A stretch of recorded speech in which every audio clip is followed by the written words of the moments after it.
tell me, I don't understand the underlying need or logic or what we're trying to do. You recognize. The basic premise of the bill is if a food source has a human vaccine in it, we would deem that a pharmaceutical in Tennessee to make sure that we don't overdose or underdose that food source and then compromise the efficacy of the drug. Are we going to then have Walgreens pharmacists with a refrigerated section?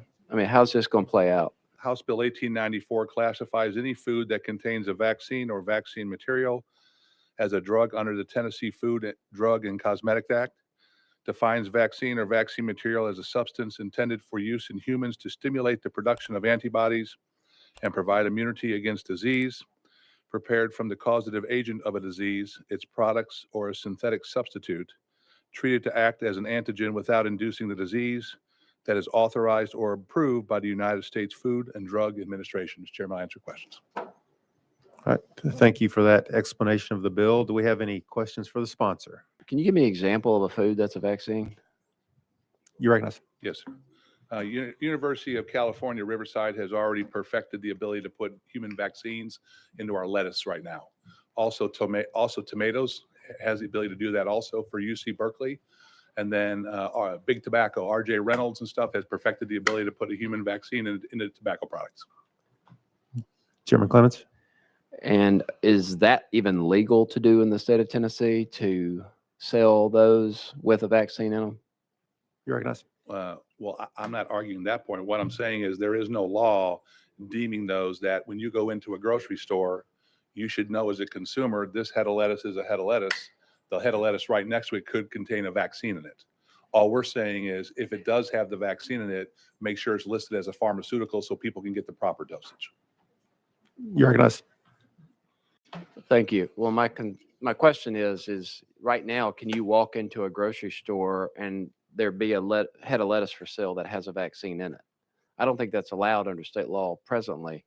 And if it is, and you have to list it as a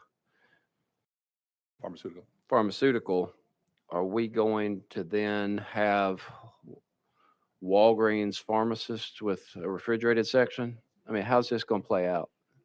You recognize. Thank you. This is more of a consumer protection bill right here, is to make sure that if you're going in to buy tomatoes and there's a polio vaccine in there, that you are aware of what you're buying has a polio vaccine. The problem you have is if it's not treated as a pharmaceutical, being the size and difference between you and me, how many tomatoes do I have to eat to get the proper dosage versus how many tomatoes that you have to eat? And if you eat too many, do you get a overdose? If you eat too less, like we had in the cattle industry with aeromycin, we weren't dosing our cattle properly and the horn flies were developing an immunity to it. If we don't have the proper dosage of a vaccine, it could lead to the efficacy of that drug not work anymore. You recognize. Well, I'd like to think I'm more immune to horn flies than you are, but I say that in jokingly. No, but right you now, my question is just, is there a need for this? I understand there's a concern, and yeah, people should know if there's a vaccine in food. But if we can't even sell food with vaccines in it in the state of Tennessee right now, then is this legislation necessary? Is my question. Well, if you have a child that is allergic to a certain vaccine and it's not disclosed when you go to buy that vegetable or whatever it is, and your child dies from that, I would think that having something in place that's going to make sure that that is treated as a pharmaceutical so that the consumers know exactly what they're buying. All right. You good? Okay. Any? And Mr. Chairman, Yes, sir. I'm not a horn fly. All right. Thank you. Okay. Any further questions for the sponsor of the bill? A question has been called on the bill. All those in favor of House Bill 1894 say aye. Aye. Opposed? No. Ayes have it. Bill goes on to counter and rules.